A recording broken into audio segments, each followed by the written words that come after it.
In the last 500 years, Filipinos have fought for freedom, unity, and equality. We have made our mark in many fields, from science and medicine to culture and the arts. We are beacons of creativity, resourcefulness, resiliency, and compassion. In 2021, the Filipino people will join the world in commemorating one of the greatest achievements of mankind, the first circumnavigation of the world. We celebrate this historic achievement by bannering an important message. Over adversity and struggles, we shall triumph, putting humanity first, always.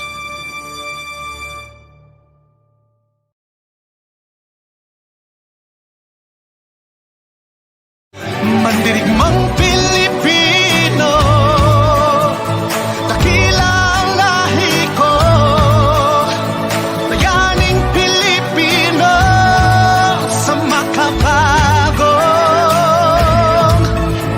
panahon.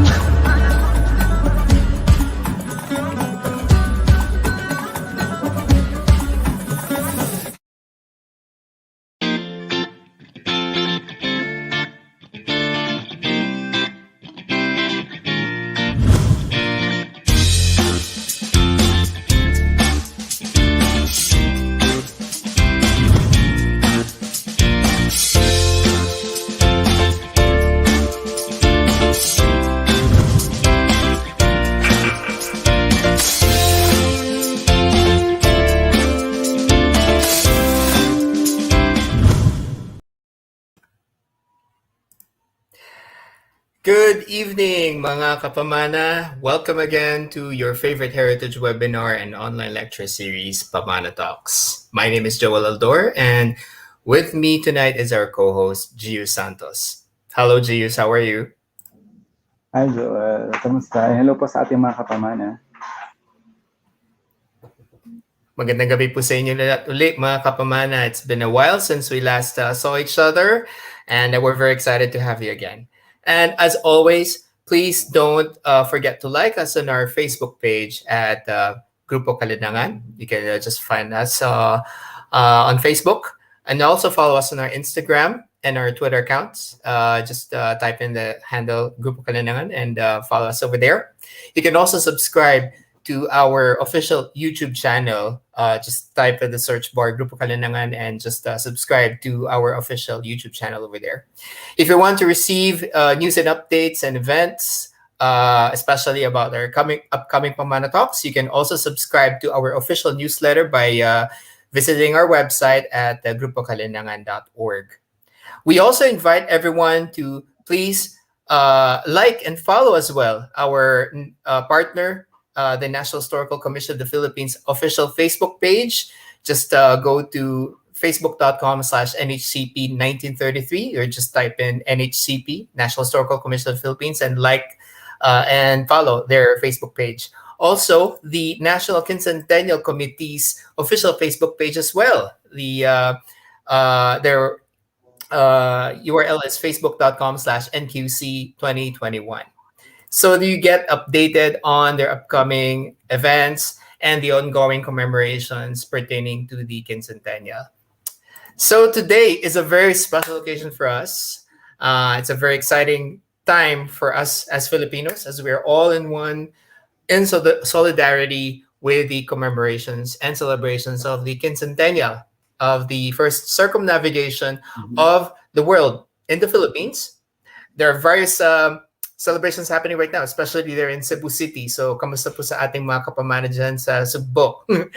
And we're also celebrating as well the 500th year of the arrival of Christianity in the country. And in the coming days, we're also going to celebrate the quincentennial of the victory in the Battle of Mactan. And as of the date, exactly 500 years ago, on April 14, 1521, the first Christian baptisms to the natives happened in Cebu City, which effectively started our 500 years journey as a Christian nation. So Tulad nga po ng mga sinabi namin kanina, may mga kaibigan po namin dyan, mga Cebuano, ngayon, I think they're celebrating a holiday today, especially in Cebu City. There's some festivities happening right now at the Basilica Minore. I believe today is also the day when they're going to declare the image of the Santo Niño, the first Christian image that was brought to the Philippines, going to be declared by the NCCA as a national cultural treasure. So that's why this is a very special session that we've prepared for all of you tonight. It's a very momentous one. We're making it a special QCP edition online lecture that's going to be quite different from the usual Pamana Talks that we've been doing for the last few years, which is, of course, very fit for the occasion. And, of course, we wanted to thank, first and foremost, our primary partner here, the National Historical Commission of the Philippines, as well as the National Quincentennial Committee, for partnering with us on this very auspicious occasion. So we are live streaming tonight on their respective Facebook pages. So maraming salamat po. And this really helps us really reach to more Filipinos around. And we're very, very grateful for the continuous support of the NHCP and the NQC through these years, and most especially today as we celebrate the quincentennials. We also wanted to thank the following partner institutions, such as the Angono Cultural Heritage Office, the Cagayan Museum and Historical Research Center, the Museum ni Ramon Magsaysay, the Negros Museum, the Bantayan Parish Museum, Bolhoan Parish Museum, the Museo ng Gumaca, the Makati Poblacion Heritage District, the Heritage Conservation Project there in Makati, Tuklas Pilipinas, Bantay Kasaysayan, Museum Pambayan ng Morong, the Taguig Heritage Society, mga kaibigan po namin sa Tugigaraw from the Cagayan Heritage Conservation Society. Of course, ang aming mga kaibigan din as well from the Intramuros Administration. Maraming salamat po sa inyong suporta. At mga kaibigan po namin sa Advocates for Heritage Preservation and the local Historical Committees Network. So, as I mentioned earlier, today's session will be a little different because unlike our previous Pamana Talk sessions, we're treating this as an online lecture. It's not much of a, more of a, it's not exactly like a talk show. The format that we have been doing for some years already, but this will be a bit more academic in nature. And our speaker lecturer tonight shall be the one leading the discussions inside of us, your host. So without further ado, before we proceed to our lecture, let me share with you our online lectures muna. Okay? So you guys are pretty familiar with this, but for those who are just watching with us today, only today, we just wanted to remind you to please make sure that you're viewing the live stream via a reliable internet connection. Make sure that you check your audio or wear a nice pair of headphones. If you are having problems viewing the Facebook live stream, you can also view us on our YouTube live stream at our Grupo Kalinangan YouTube channel. If you are a registered participant and you are at the GKF Pamana Community Facebook group, make sure that you grant StreamYard permission to see your name at streamyard.com/Facebook so we can see your name. Madali lang po siyang gawin. All you need to do is go to streamyard.com/Facebook and click this button that you see on the screen. Let StreamYard see your Facebook live comments so that when you're going to ask a question to the speaker lecturer tonight, we know who's asking and we could address your name properly. Yeah. So I suggest that you do it now, and you don't have to do it every time. It's just a one-time thing. Just make sure that you do it today so that we can see your name. Now, the registered participants may post their questions to the speaker through the comment section on the Facebook or YouTube live stream. While, of course, we would want to answer as many questions as possible, we have a limited time frame for our online lecture, so we'll do our best to accommodate all your questions during the time allotted for the online lecture. Just make sure that you have the best questions to ask with the speaker. Now, if you also want to personally ask a question to the speaker via video conference, Join us through the video conference link to be posted on the GKI Pamana Community Facebook group. So we're going to post that later on during the online lecture.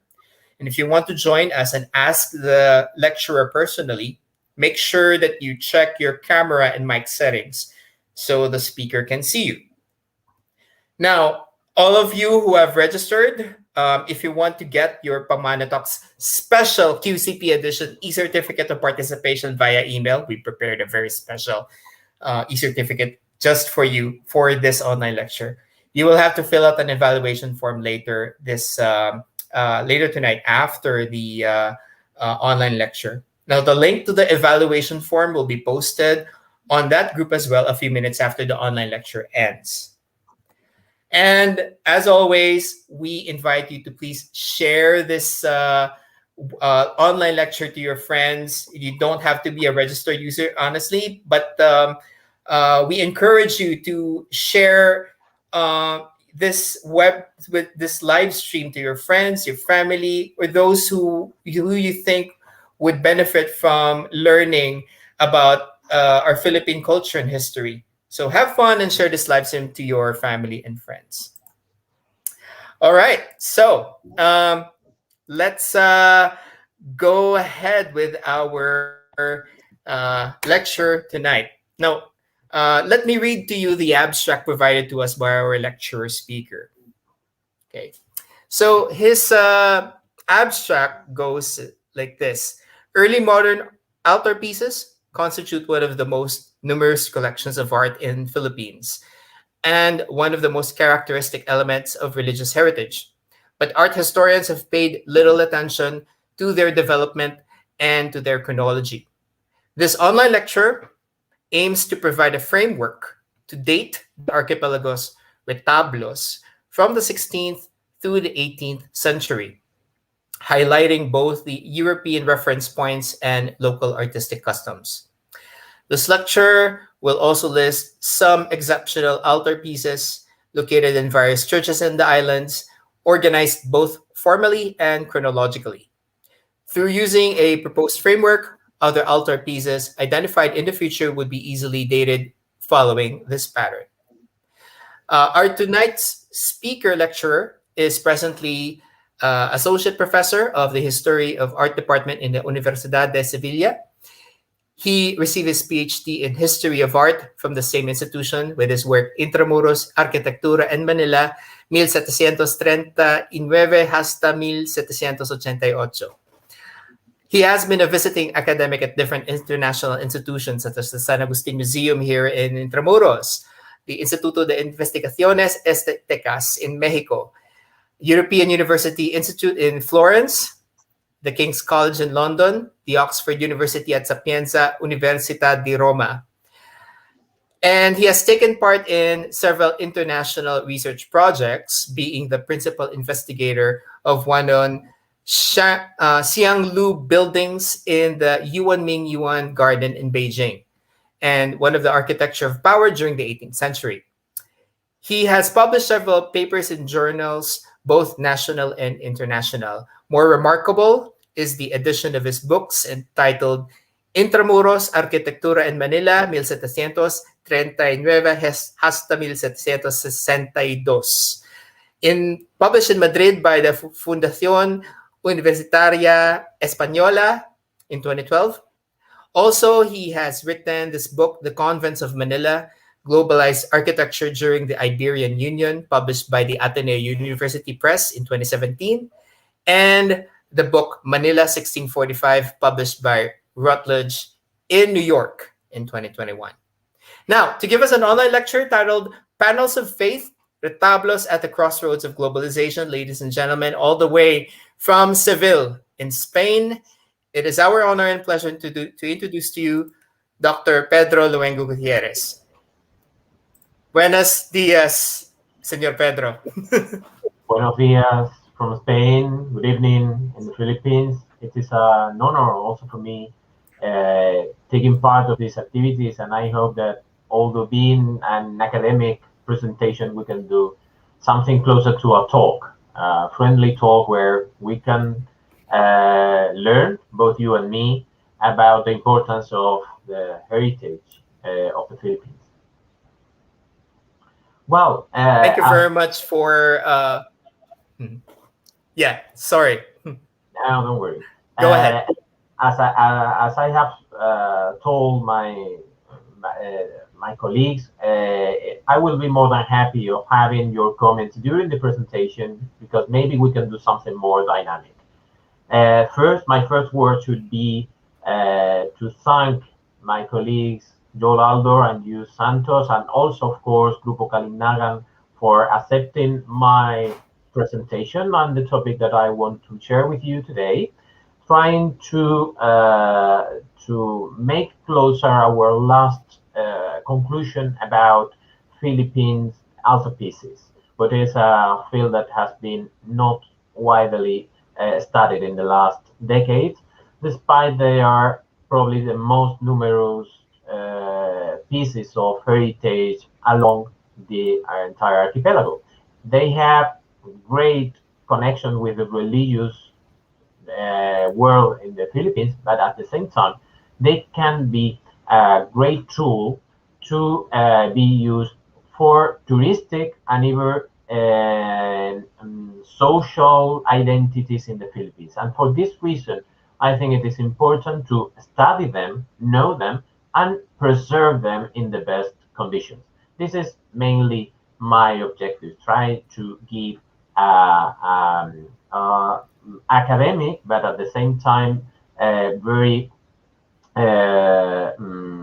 practical information for everybody that is related with retablos, with altarpieces, with religious heritage in the entire archipelago. Of course, everyone who wants to share with me any question now or in the future, I'm more than happy to answer questions or make comments or contribute with my humble knowledge through Facebook, through the email, or wherever. All right. Thank you. So we will be giving the floor to you, and we shall start your lecture right now. So let me just share my screen.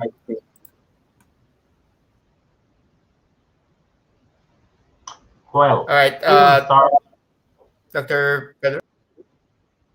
Yes, I think it is now correct. Okay, well, one thing else. Sorry for my English. As you can imagine, I speak mainly Spanish and unfortunately not Tagalog, although I should. Please, if you don't understand anything, please do let me know. I have no problem with this. I will try not to use too many technical terms close to history of architecture and history of altarpieces, just to make things a bit easier for general public. Although, of course, many of the elements that we are going to discuss today have historical terms that maybe are not the best thing to be used today. Another important thing that the text where this presentation is based on will be published along the year in a Philippine journal, so you will have access, I hope, freely in the next month to the texts explaining in detail all the evolution that I will try to show today in a very quick manner. Well, I decided this title for the presentation because first I saw that the altarpieces have not gained the attention of almost anyone in the Philippines. If you see the touristic book or or even the historical books, even the works by previous scholars have paid very little attention to altarpieces. Only very few papers on specific retablos, specific altarpieces were published. So we hadn't a general view of which was the history of altarpieces in the Philippines, when they can provide a very detailed perspective of the history of art And I'm not saying the history of Spanish art in the Philippines. I want to underline from the beginning that this is the history of Philippine art during these centuries. Of course, with Spanish influence, with the impact of other Southeast Asian traditions, with all these influences around, but with the leading role, with the taste of regional, local, at least Philippine perspective. And this is what I will try to show during the presentation. And this is really important to know by everyone who is managing, with dealing with this heritage, because we are not just uh, uh, underlining the important contribution of the Spanish to the Philippines, but how the Philippine people provided new solutions, new decorative interpretation, new taste to the history of art. And this is and altarpieces are a key element in this story. Well, I will try to provide a chronological story until the late 18th century. Many altarpieces that you will have in mind are not included, mainly because they were designed during the 19th century. But if we solve the 16th, 17th, and 18th century, we will have a lot of information, and we will do in the future something about 19th century. Well, as you know, the circumnavigation took place at the beginning of the 16th century, but the Spanish presence and the European fashion didn't reach the Philippines until the late 16th century, and only from 17th century on we can find altarpieces. At the beginning, I can say that the very first attempt of building this sort of religious furniture were very Spanish in manner. They took very little attention of any local taste or interest or previous traditions. The very first case that we preserve today in Manila is this pictorial altarpiece that is found in the in the courtyard of San Agustin convent, and you can see that it uses these pillars, these fluted pillars that are very common in 16th century altarpieces in Spain and also in Mexico, as well as this decoration. This is like diamonds and these circular forms, and these flaps that with vegetative forms. The evolution of this element will give us the formal evolution also in the Philippines, because we already know this for Spain and Mexico. So this can help us to understand the Philippine evolution. But even using this methodology, I will insist that, of course, the Philippines get this influence from Mexico, from all other places, America and Europe. But at the end, there is an interpretation and rejection of some element, underlining of some others, and a misunderstanding, if we can say, use these terms, of some decorative forms. And these decisions were taken not by missionaries mainly, but by artisans, local artisans, and by local elites, which were paying for these altarpieces, especially out of Manila, where the Spanish presence was lower, but the number of altarpieces was higher at different moments. So these are the very first case where we can understand that the European Renaissance forms had arrived and were imitating the European forms. For example, these colors close to orange to brown were trying to imitate the usual gold that was used in Mexico and in Spain.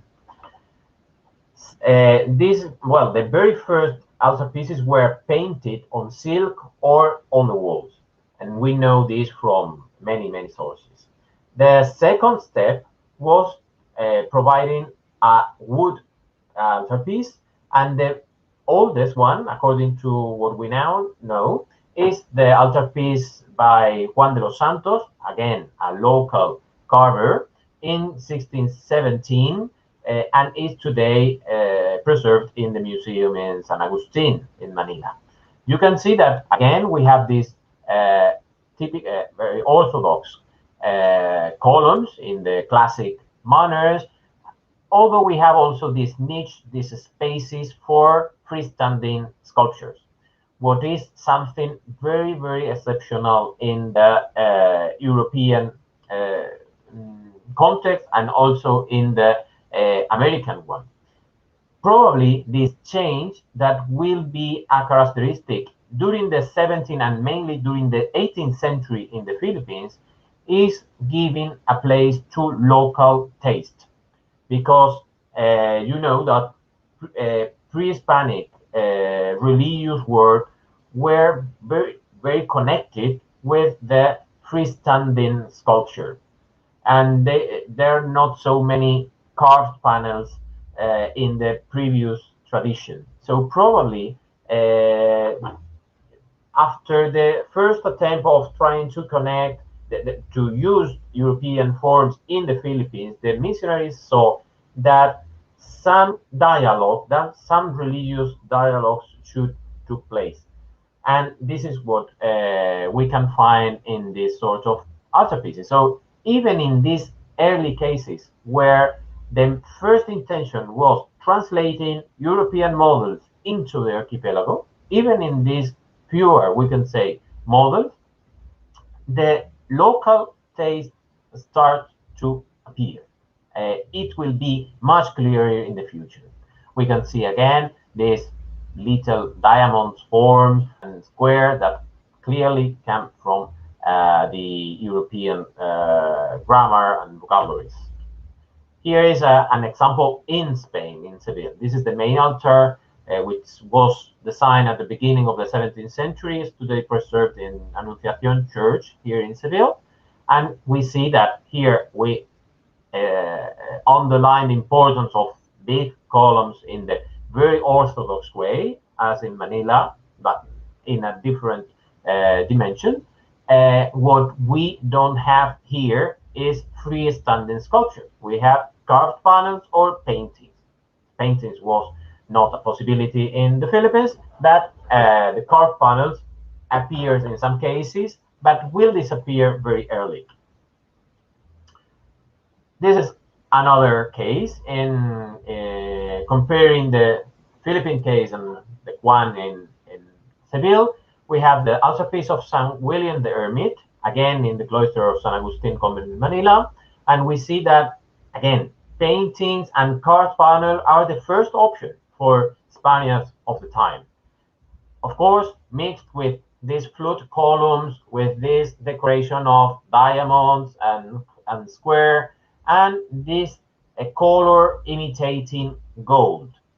Remember that the image that they were trying to emulate is the one at the right, and they have again columns, paintings or panels, and gold. This is the image that they were trying to impose in the Philippines. But after these first attempts in the early 17th century, again in the Philippines, it seems that missionaries and even the Spanish administration saw that local taste, incorporating local taste, would benefit the Christianization or the leading role of local elites in the Christianization process. And from the central decades of the 17th century, we see that the local interest changed the evolution, the usual evolution of altarpieces compared with the rest of Mexican or Spanish cases.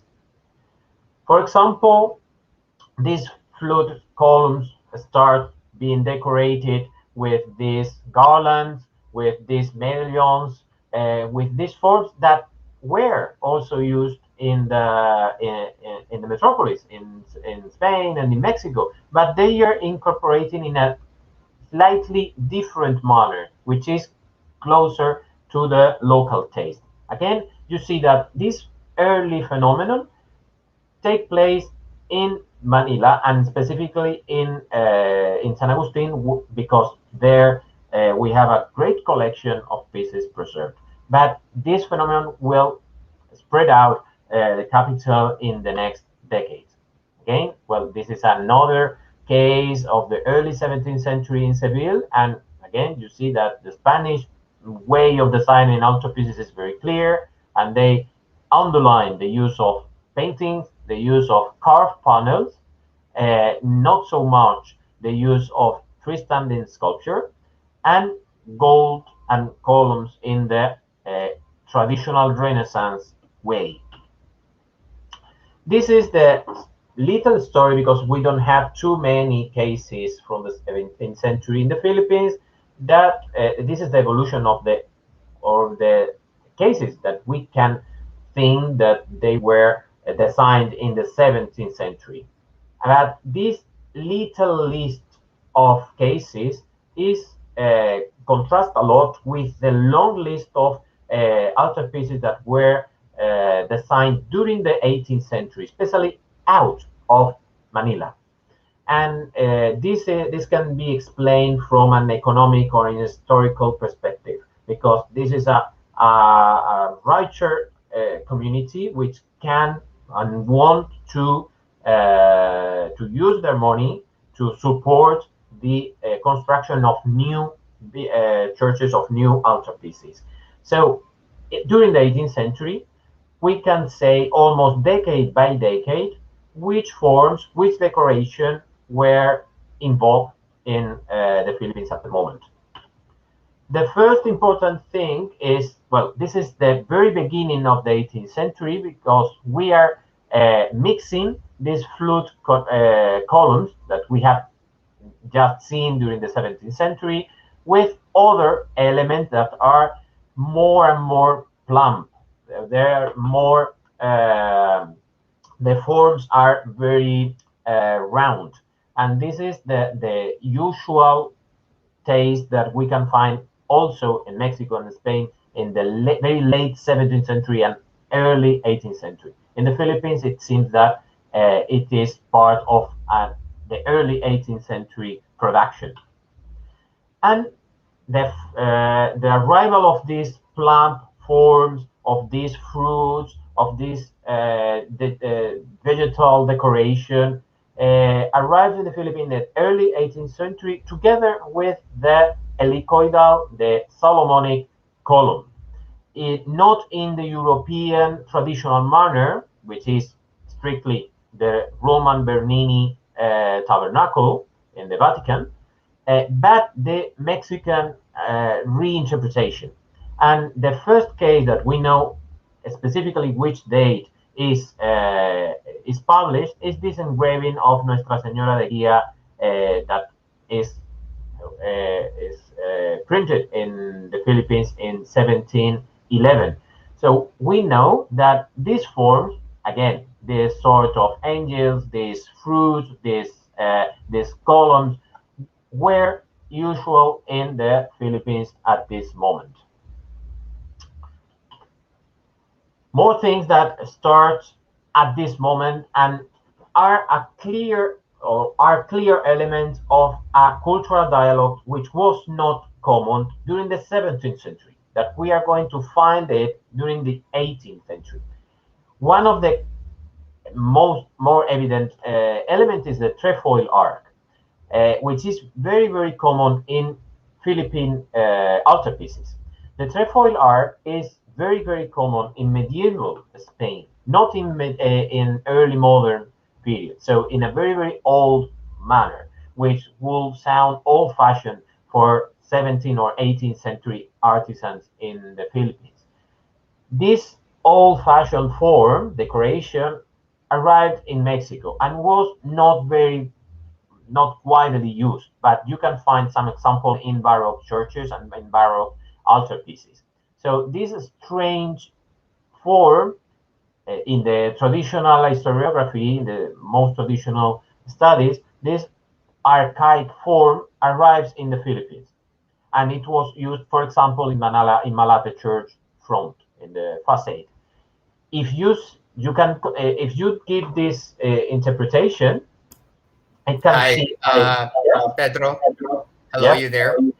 yes. Yeah. Unfortunately, we have encountered a big problem right now.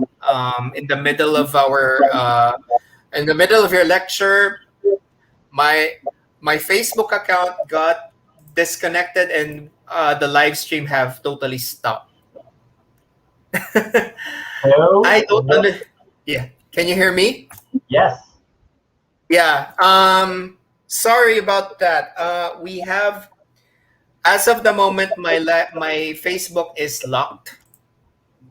Um, and our live stream have stopped, and I cannot log in at the moment on my Facebook. 1 second, let me just do something Well, here. 1 second.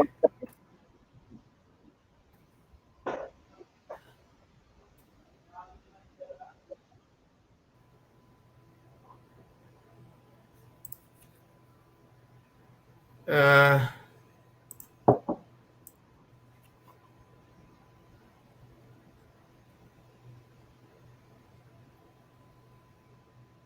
393055.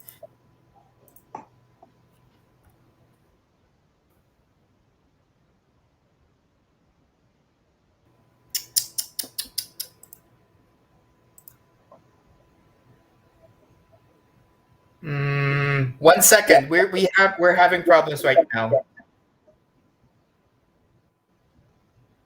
Uh, 18 18 184681.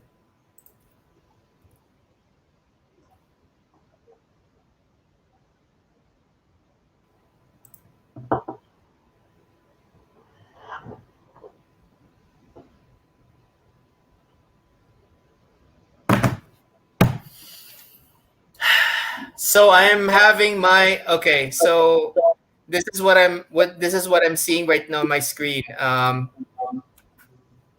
this is what I have. I cannot log in.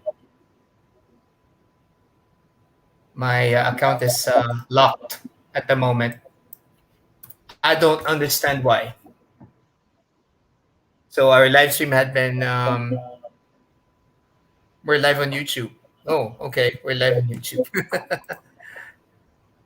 We lost you on Facebook. Okay. I think we're still live on Facebook, but not no, sorry. We're live on YouTube, but Gius, can you kindly, we're just having problems right now. Sorry. Hold on just 1 second. We're having problems right now with our Facebook for some reason. We can still continue our live stream, but on YouTube instead. Gius, can you kindly, post na lang the live stream link dun sa YouTube natin. Okay. And let's continue. Okay. Pedro, we apologize for this. it is. Kindly inform everyone to please move to YouTube. We sincerely apologize, Pedro. We have Facebook has been bonkers lately.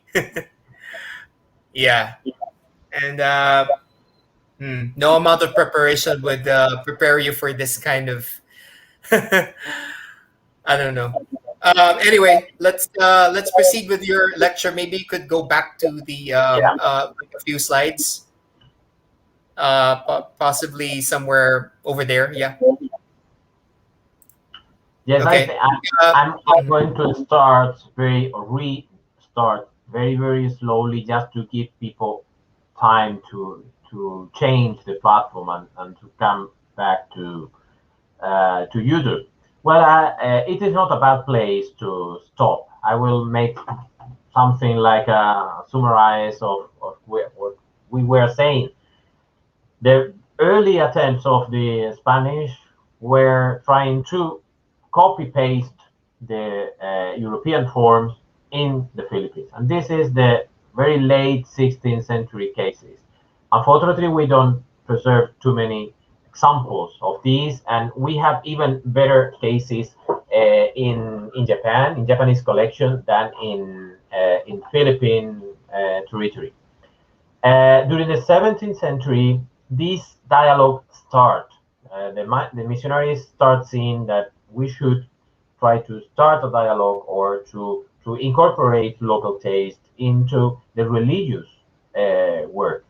And this was dangerous somehow, because if you incorporate local taste, even local symbology, even local animals or elements that have a meaning for local population that you don't control, this is a problem or can be a problem for the development of your doctrine or your religious perspective. And for this reason, in most of places, I mean, in America, for example, this took a lot of time. But in the Philippines, this was almost solved during the 17th century. At the beginning of the 18th century, the dialogue was very fluid, and we could start seeing many elements that have the different meanings in Spain and for local population probably, but they start finding these local or common places.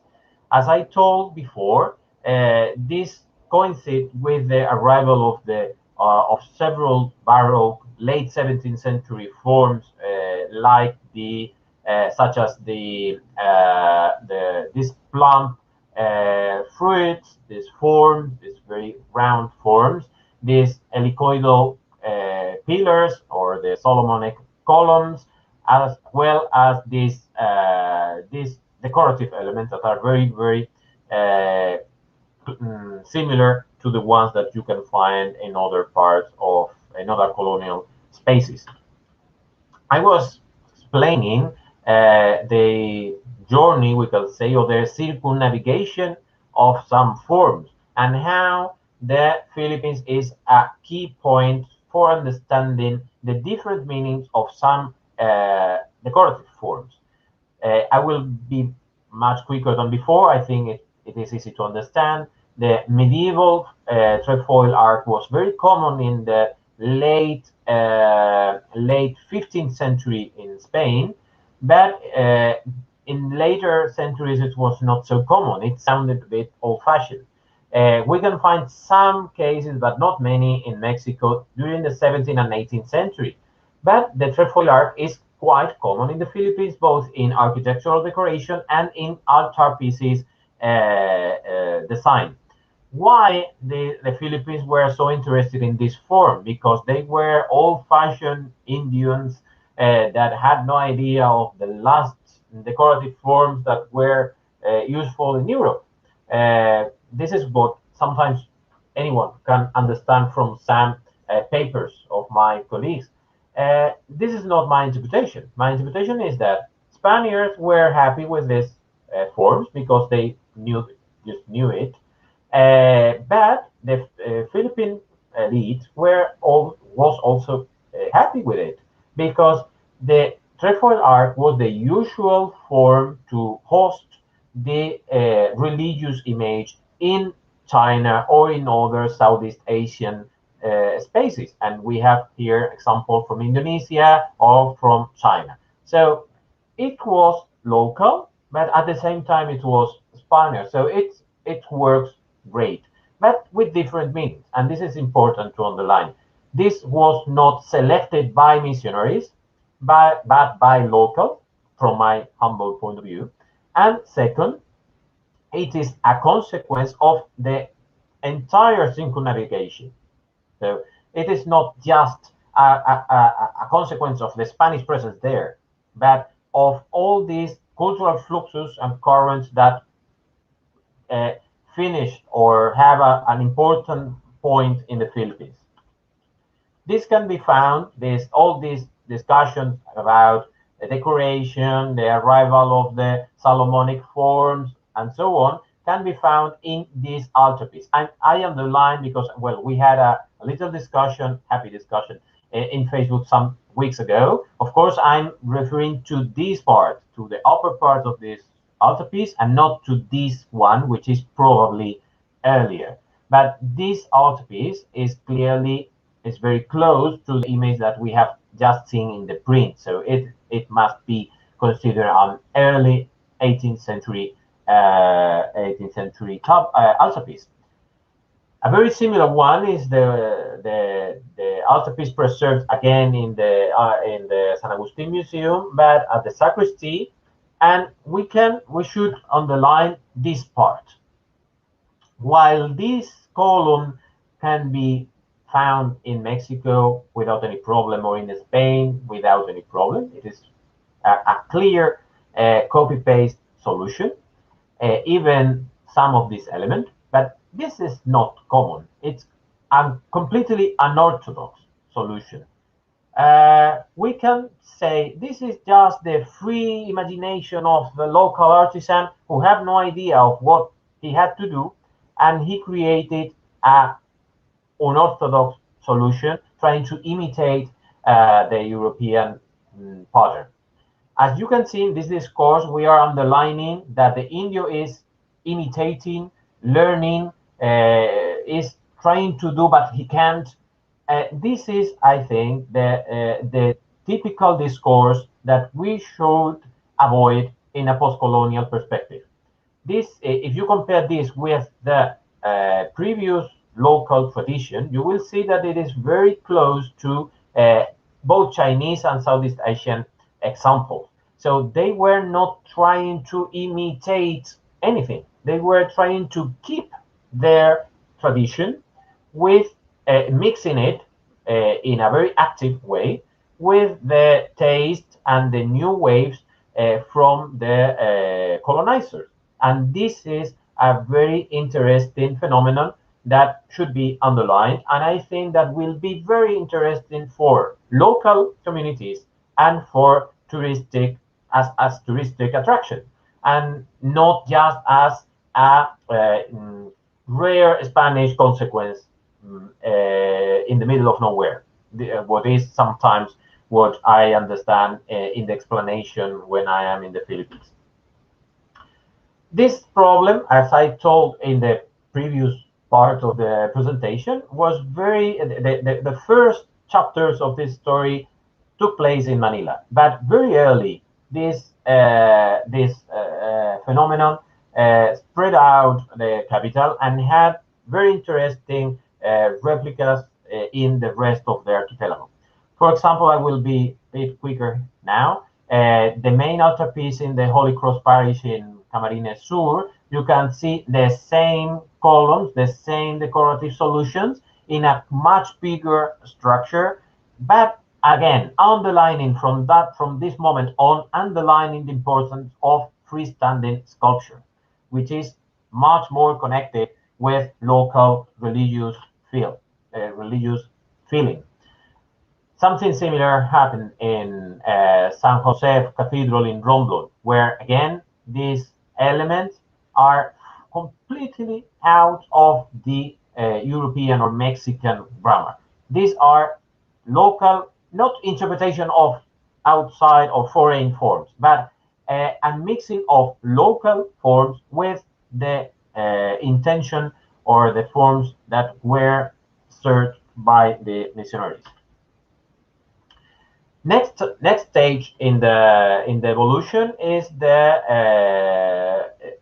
again very close with local taste, and is how me as devotee can have a contact, can touch the devotional image.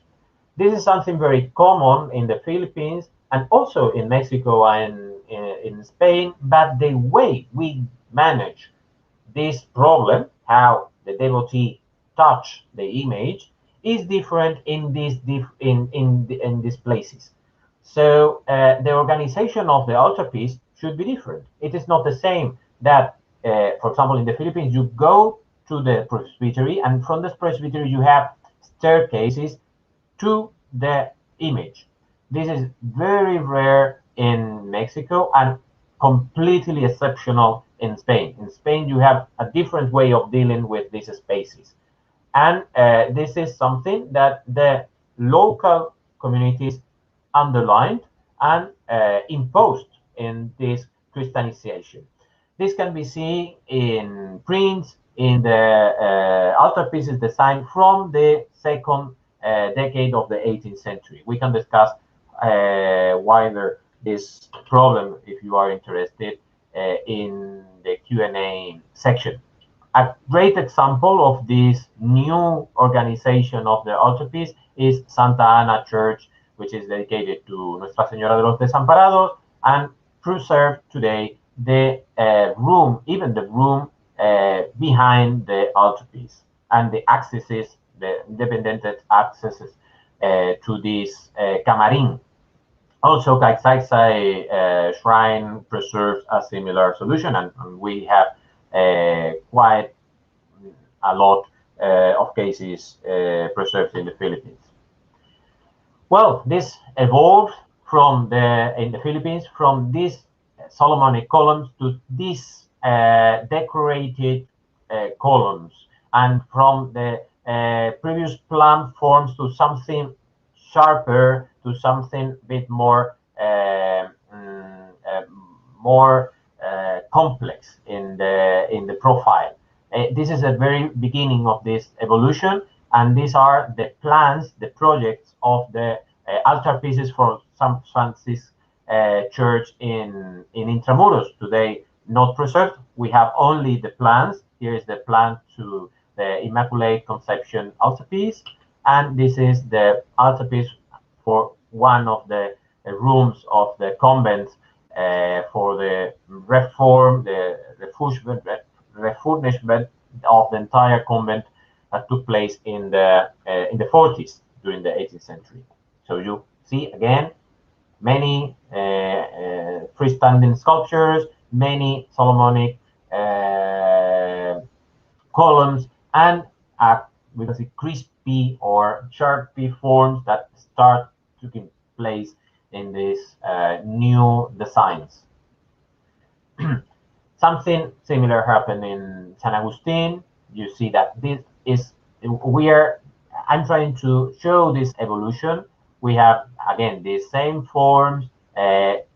Probably some of these carved panel come from different or previous structures, and again these pieces, the fronts that were common in the European altarpiece design, here are understood, remade with local taste. This is not the orthodox way of designing this piece in the European grammar, and they decide to continue to connect with the previous case. You can compare this with typical the traditional house in the Philippines that have these similar forms even today with carved panels, and where these forms, these vegetative forms, even the colors were transferred to the tabernacle, to the altarpieces. Another thing is polychrome, the colors of the altarpieces. Probably this is one of the very few that preserve the original color of the time, because this is the same color that was usual in Mexico and Spain for the central decades of the 18th century. So as cultural managers, as touristic guides, as religious devotees, please be careful with the restorations of altarpieces. We shouldn't change devotions. We shouldn't change colors of altarpieces. We shouldn't repaint, reorganize the religious panel, because we are redoing history. And this is a problem for historians, but also for local communities, which probably are very happy today with a bright new altarpiece, but we are cutting the connection between the altarpiece where my father married and where my grandson will marry. And this is something that I think we should control and be very conservative in the most proper way. Well, this is the case I was trying to show you. We have even some elements in some architectonical decorations in the Philippines, but in churches. This is the interior of a church. But we have these elements that come from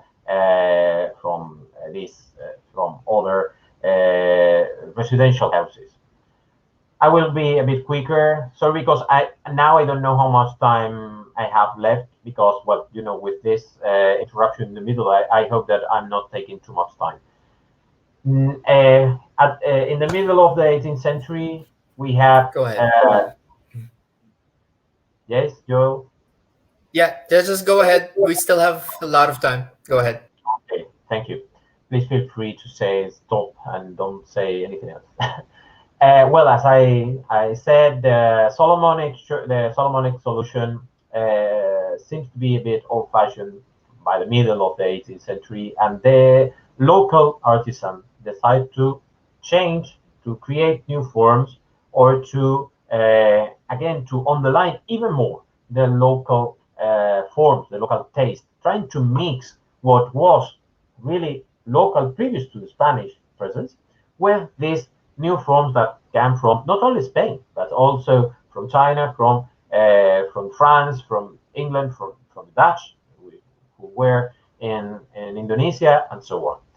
Some examples are here. For example, this altarpiece in Paete we see at the right, which columns are very similar if we compare with this one. This is a book published in Manila in the 30s. So we see that there is a connection between three aspects. First, altarpieces design. Second, architectural design. And third, the drawings or prints in books. So with these three elements, it is quite easy to show a chronological framework where we can host every piece that is preserved in the Philippines. And then we can underline for our communities, for touristic attraction of touristic, to create a touristic explanation, trying to underline the antiquity or the importance of this piece, which is probably dated at this moment and not in a very early moment. For example, for me, it is interesting to underline that most of the altarpieces I'm showing were designed much, they are much older than the United States. So the United States were not created at this moment. So you have a long story, a long list of pieces which are older than the imaginarium, the background that most of your tourists will have. Something well, this continues with intricated, with very, very complex solutions that are found in many altarpieces out of Manila. Well, again, thank you, Joel, also for these images and for helping me to find many of these cases in some places that I have never visited. So thank you very much again. And You're welcome. And here we can see how this form, if we compare with the Spanish or Mexican cases, we can see that these are rare interpretation, local, naive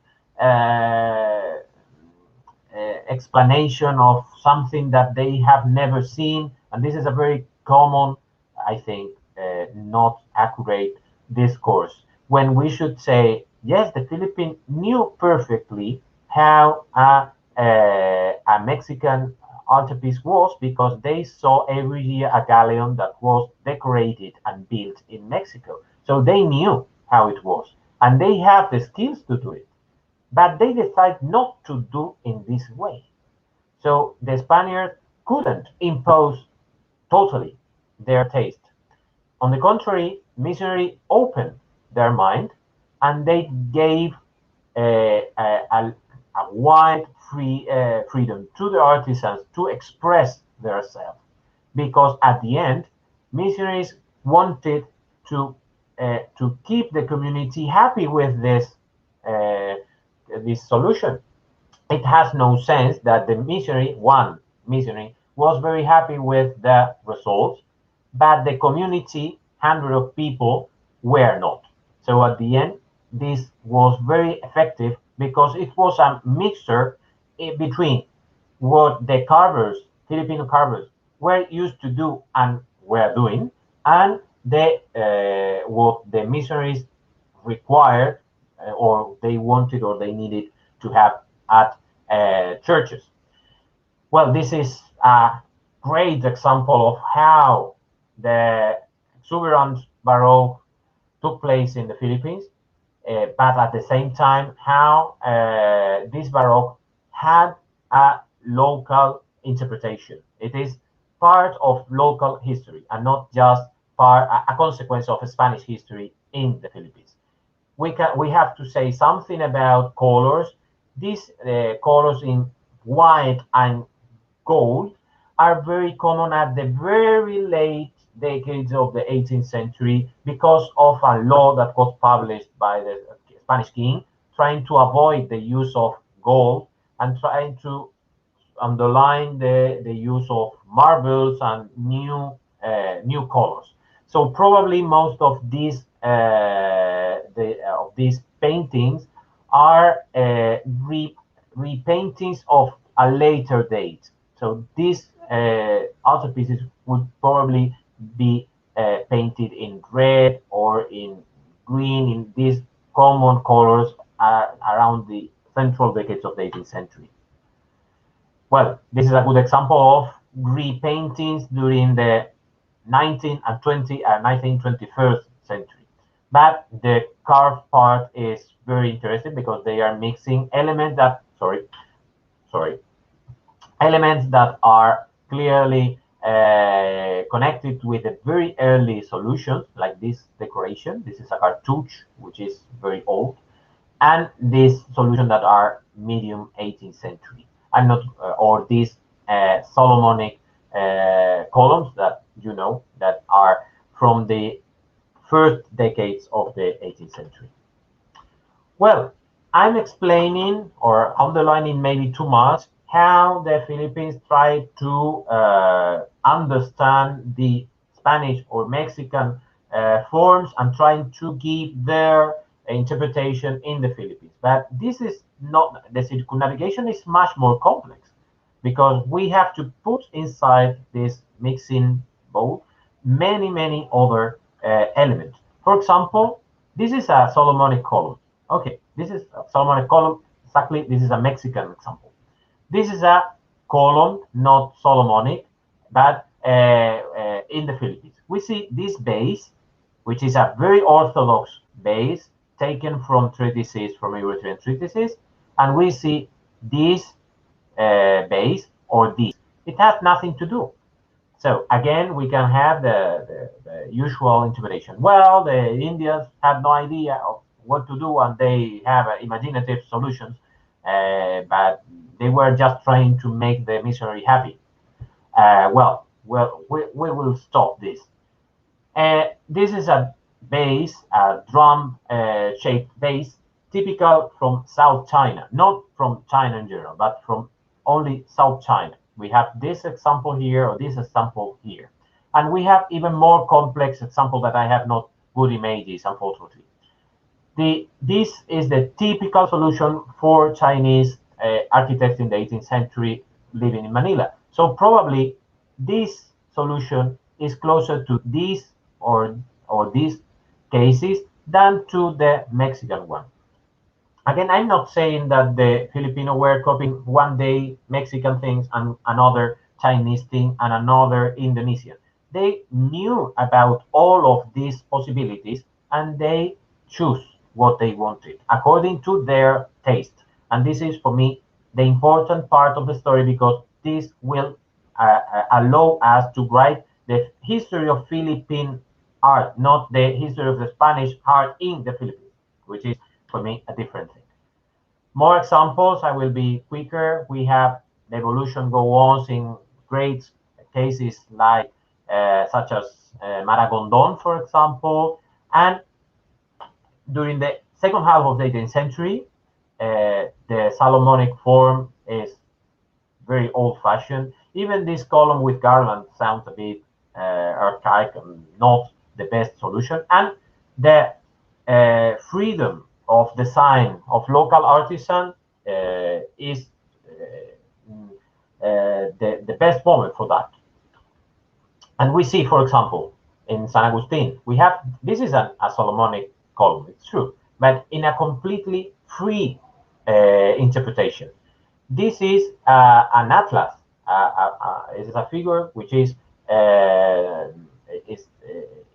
supporting the structure. This was very common, it's true, in Europe, but also in Southeast Asian decorative forms. So again, most of these cases are polysemic images that were used by local artisans in this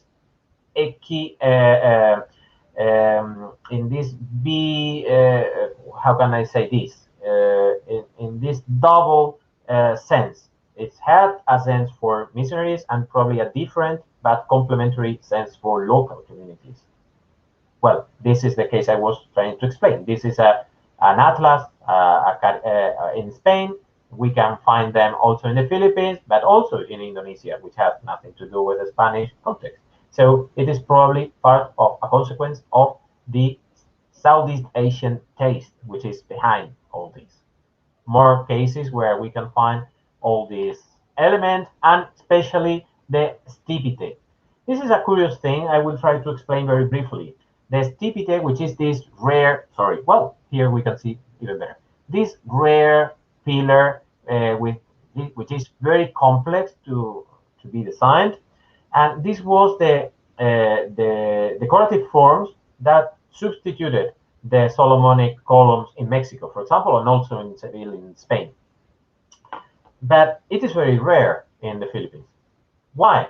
Because the Indian sculpture were not so skillful to design these stipitities.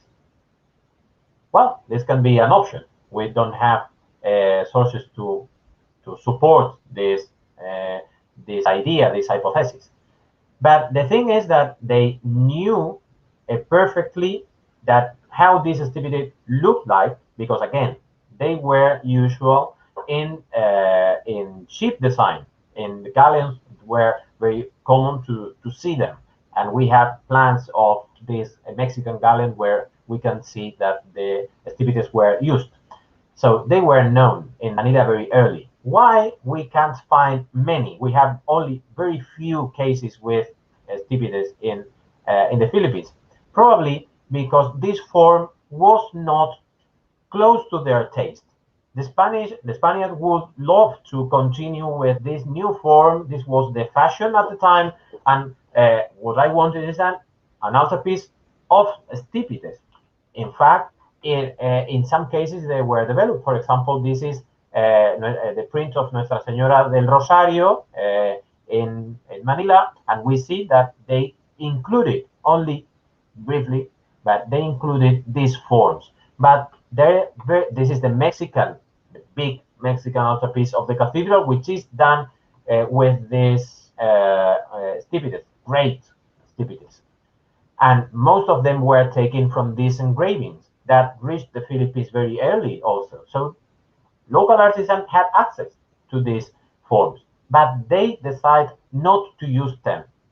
And from my humble point of view, because they consider far from their local Southeast Asian taste. We can find some of them during the second half of the 18th century, together with the rocailles, which is the typical French late Baroque forms. The best carved ones are here in Bacolor. This is an stipity and is perfectly carved. So I would say that local artisans could do it, but they decided not to do it too much because they were not happy with it. We have sometimes some naive interpretation of these stipites, like the one here is Namacpacan in La Unión. Well, I'm finishing. At the once the we are developing rocaille, the stipites, and this altarpiece goes more and more complex in design, and freedom is probably the best characteristic of altarpieces in the entire Spanish world. At this moment, the Spanish law decided to avoid all these Baroque forms and coming back to the Orthodox forms. And for this reason, the altarpieces designed during the 19th century are almost all of them the same, and can be exactly the same design that you can find in Mexico or in Spain, because they were trying to copy a European model in a very, very pure model. For the last cases between these two scenarios are the ones that I'm going to show very quickly. Here we can see that the freedom of Solomonic columns, together with this rocaille, with these Rococo forms, are the last stages of the Philippine altarpieces. And the next step is neoclassical form that will give thousands of cases in the Philippines.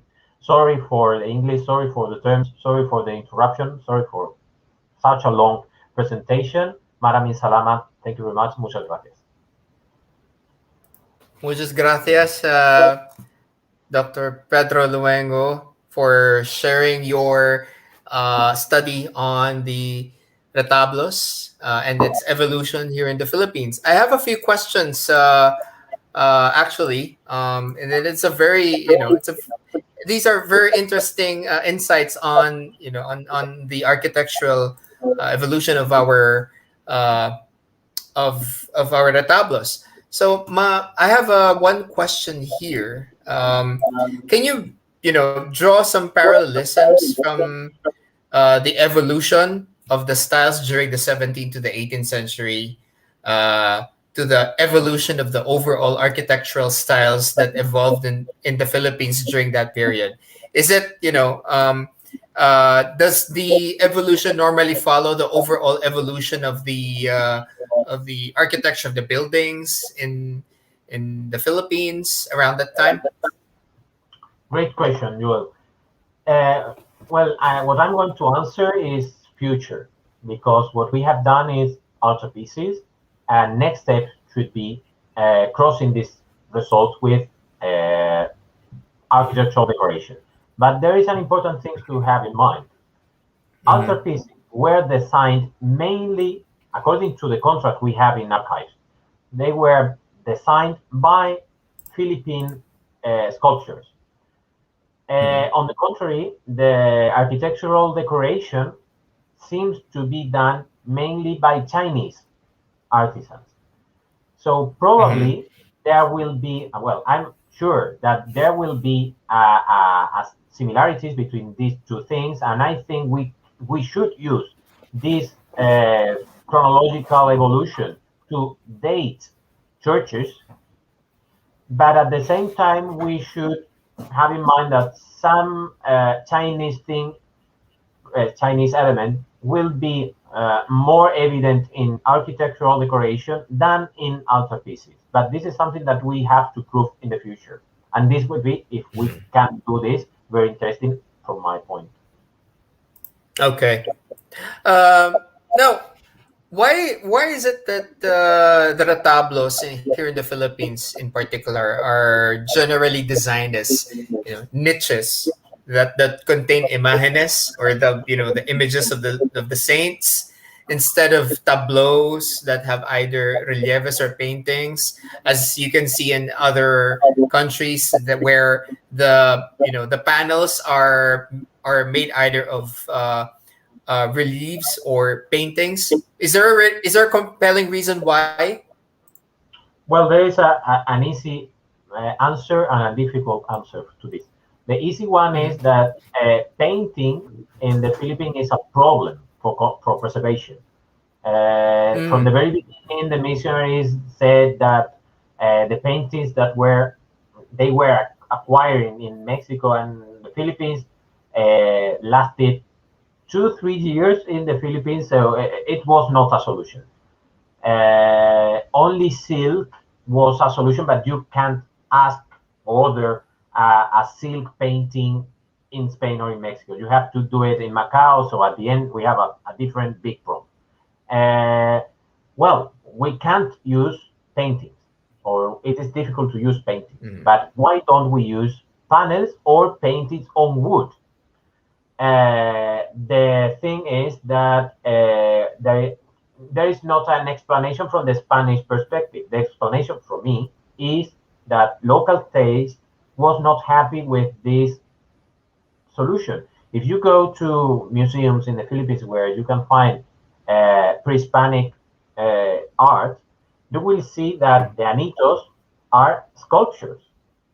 Mhm. And in other Southeast Asian traditions, the religious image is mainly sculpted.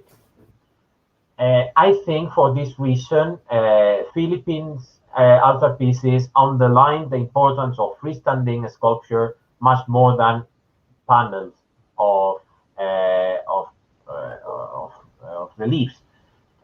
Although we find some of them in a very early stage. Okay. Also, if you in your study on the evolution of the retablos in the Philippines, what do you think makes our retablos remarkable and truly unique as compared to the other retablos on the other colonized countries in Asia, also in the Americas and even the African nations, where retablos were built over the last 500 years? What makes our retablos unique compared to those? Great question, Joel. Uh, Mhm. the Philippines are too far. This is something that a teacher that I had some years ago repeat a lot of times. This in the early modern period, you had to take two ships to reach the Philippines. So imposing anything for the Spanish Empire was almost impossible. Imposing anything in the Philippines, you can try to do things, but at the end, it's very difficult to do what you wanted. So Mhm. the context is much more open to dialogue. If you see Mhm. the Spanish the dialogue that artifices show in the Philippines, the cultural complexity is much brighter in the Philippines than any other place in the world. And for me, this is important for nowadays societies because we are dealing with growing multicultural societies, with multicultural approaches even to religion.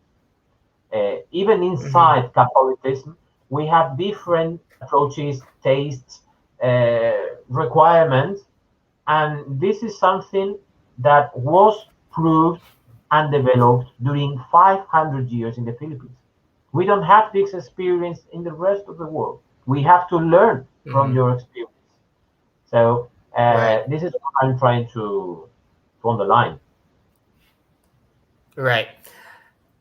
So I actually have a very uh, interesting question for you to show. I have some photos to demonstrate a particular a particular case here because there's this a retablo that I visited some years ago, and I still do remember how it looked like back then. Maybe I'll just share my screen here. Um, so okay, there's this retablo in Namakpakan in Luna. The former name of the town is Namakpakan. And now the town is called Luna in the province of La Union. And back in 2014, this is how this retablo looked like. It's a lot less, it follows a certain architectural style. It's not as, it's not as, how would I say this? There's not much roquet or any designs in between the columns and the niches. So it's rather plain compared to the other retablos that were built during that period. And this was in my last visit back in 2014. Now today, we've seen photos of this retablo, and it now looks like this. This is the retablo of Namakpakan today, and somehow it looks a lot more like how it follows the styles that were applied of the retablos during that period. So I'm not sure if this if this is a new addition or possibly it may have been removed in some years before, but it has been revived. We could some research may need to be done, but what I'm seeing here is that it seems to me that the church retablos these days, and even the new ones, they're undergoing a revival of styles that were popular back from the 17th up to the late 18th century. Even the neoclassical ones are coming back. The roquel and the baroque styles are coming back. So what can you say about such movements, about the revival of such styles that were prevalent during the 17th to the 18th century? Yes. Well, this revival is not only Philippine.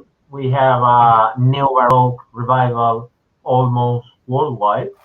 And well, as an art historian, I think that the sculptures should reflect what we have today, and just repeating what other sculptures in different epochs, in different moments of history did. For me, it tries to say that you are not very imaginative as a sculpture today. But well, my problem is not with new designs, which are clearly new, using old forms. This can be okay. My problem is when you restore or redo or completely redesign an old structure, because you are not improving this structure. You are destroying the heritage of a town. And it is not only a problem of just heritage that, well, this is a thing that we have to preserve because it is old. No, I'm not saying this. I'm saying that the image, the space, even the colors that your grandma saw and felt is the one that we should keep for our granddaughter or our grandson. And this will give us a more stable society around these spaces.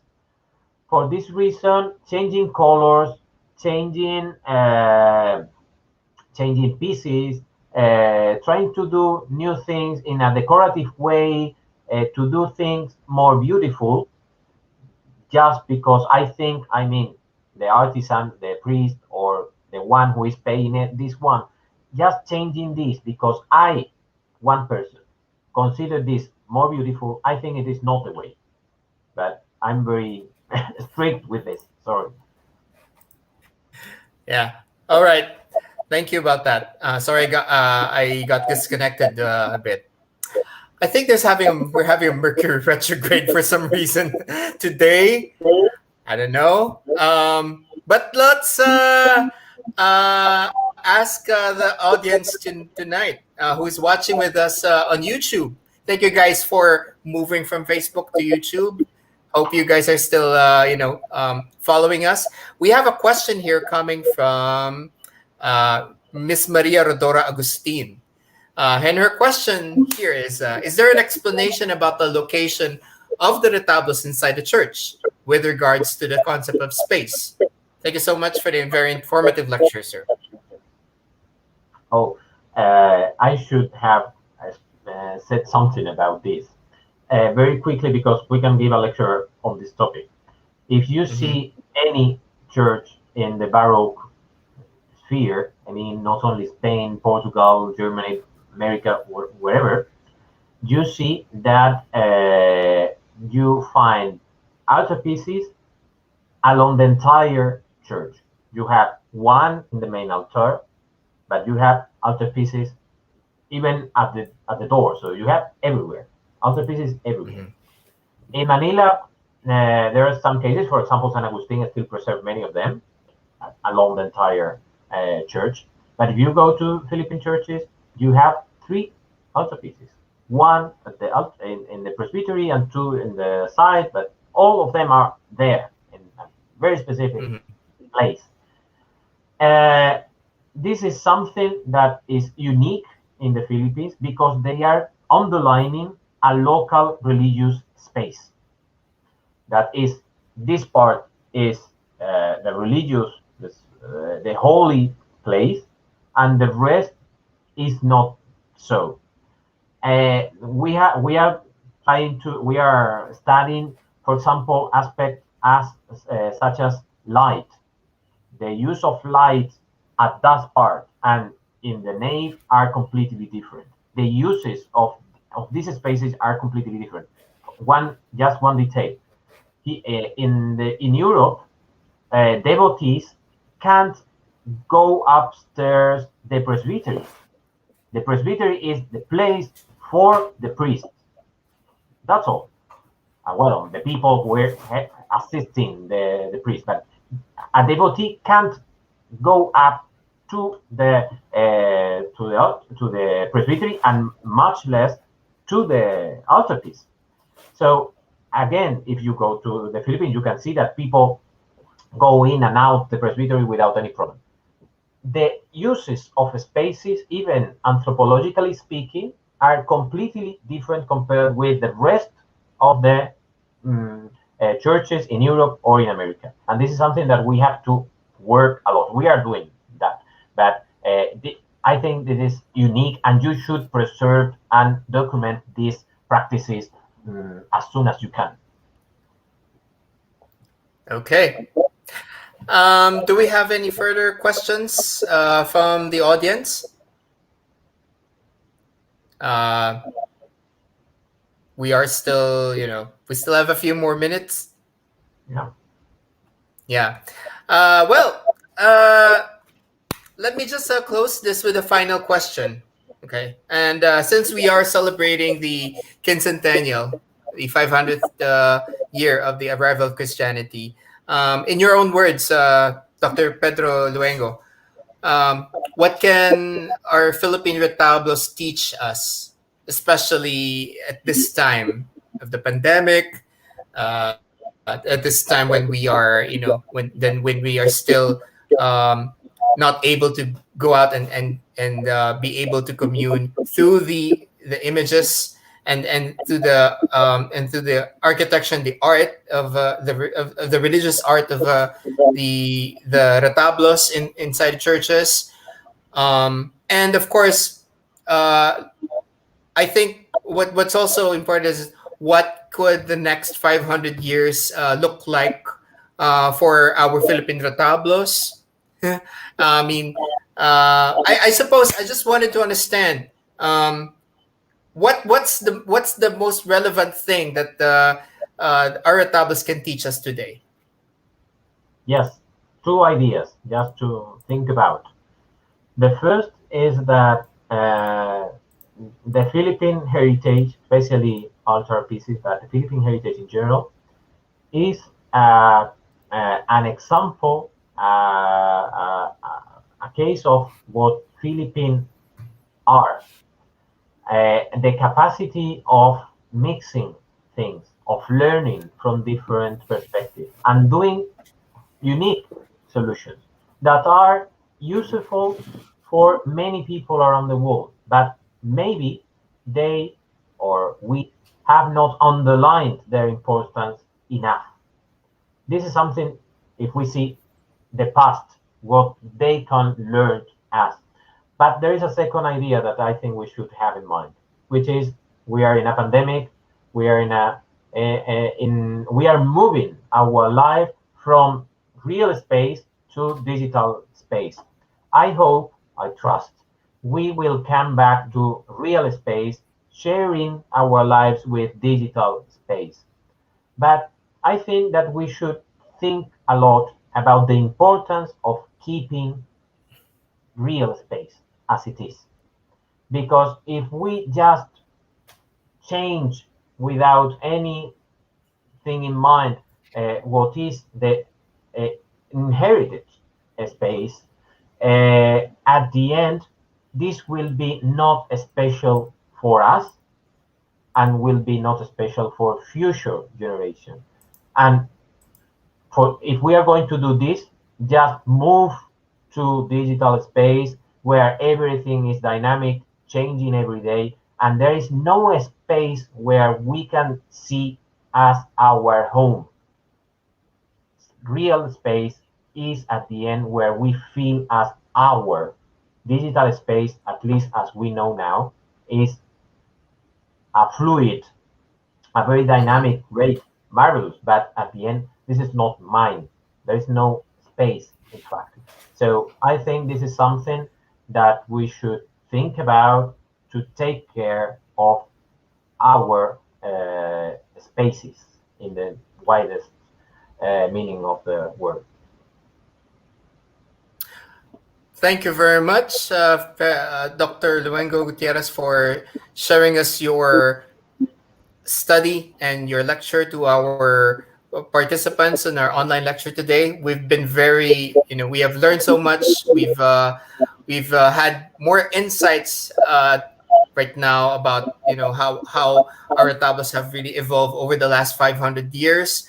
And I think there's a renewed interest towards promoting and preserving our retablos and how it really figures in our identity as Filipinos. So we thank you very much for that wonderful lecture, and we wanted to share to you our appreciation by giving you the certificate. The certificate of appreciation is presented to you, Pedro Luengo Gutierrez, PhD, for delivering your Pamana Talks special QCP edition online lecture titled Panels of Faith, Retablos at the Crossroads of Globalization, organized by Grupo Kalinangan today in partnership with the National Historical Commission of the Philippines and the National Quincentennial Committee, given today, Wednesday, April 14, 2021. Signed by yours truly, your host for Pamana Talks and the president of Grupo Kalinangan, Clara del Sol Villamayor.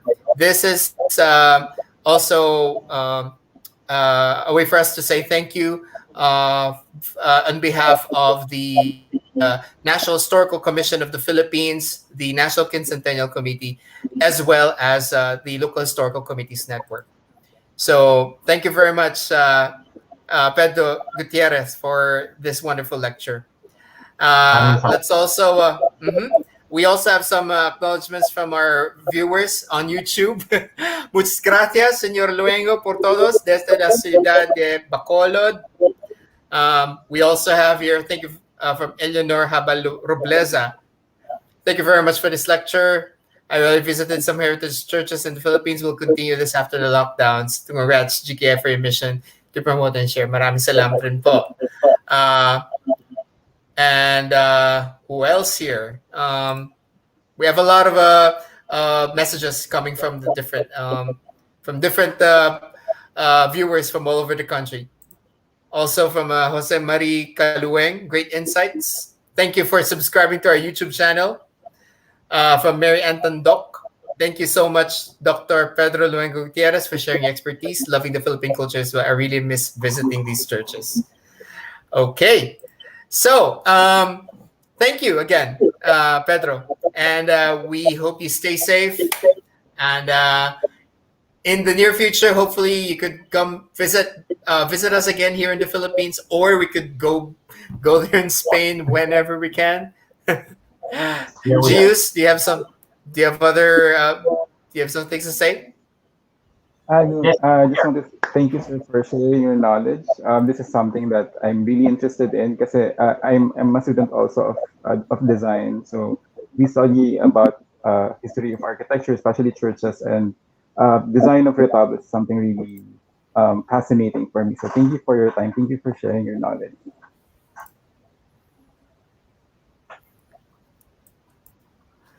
Okay, thank you very much. Now, so we just wanted to remind everyone that, of course, this is just the first of the second special QCP edition of our Pamana Talks online lectures in celebration of the quincentennial. And this coming Friday, we shall be having, of course, our next lecture, this time with Xiao Chua, with his talk titled Victory and Humanity. Oy, ano na ngayon? Making sense of the quincentennial commemorations in the Philippines. So don't forget to join us again this coming Friday at 6:30 p.m. So registrations are still ongoing. If you haven't registered yet, please do so. Well, hopefully we can, we don't encounter our problems anymore on Facebook. I don't understand Facebook these days. There's just a bunch of problems. But in the meantime, we ask everyone to kindly fill out the evaluation form over on our YouTube chat right now. I'll just post the link to our evaluation form so that you can receive your certificate, e-certificate of participation. Okay, don't you're getting the link here. There you go. So para po sa lahat ng mga nag-register po sa ating Pamana Talks Special QCP Edition ngayong gabi, para makuha niyo po ang inyong e-certificate, please make sure to fill out the evaluation form, and the link to the evaluation form will also be posted on the GKI Pamana community Facebook group, as well as on our live stream right now. So you have until midnight tonight to fill this out. So again, thank you very much for joining us tonight, and thank you again to Dr. Pedro Luengo Gutierrez, and also to our partners, the National Historical Commission of the Philippines and the National Quincentennial Committee, for joining our for joining us and partnering us with our online lecture tonight. We hope to see each other very soon. Again, please don't forget to like and subscribe to our Facebook page at Grupo Kalinangan. Also, follow us on Instagram and Twitter, Grupo Kalinangan. Also, subscribe to our YouTube channel, Grupo Kalinangan, and to our official newsletter by visiting our website and just fill out your details to get updates via email. Also, you can like our partners' official Facebook page, the National Historical Commission of the Philippines Facebook page, facebook.com/NHCP1933, as well as the National Quincentennial Committee official Facebook page, facebook.com/NQC2021. So you can get updates on the ongoing commemorations and upcoming events pertaining to the quincentennial. So again, muchas gracias, Pedro Luengo, and we'll see each other again very soon. In the meantime, please stay safe, and we'll see each other again on the next Pamana Talks. Maraming salamat po, and have a good night.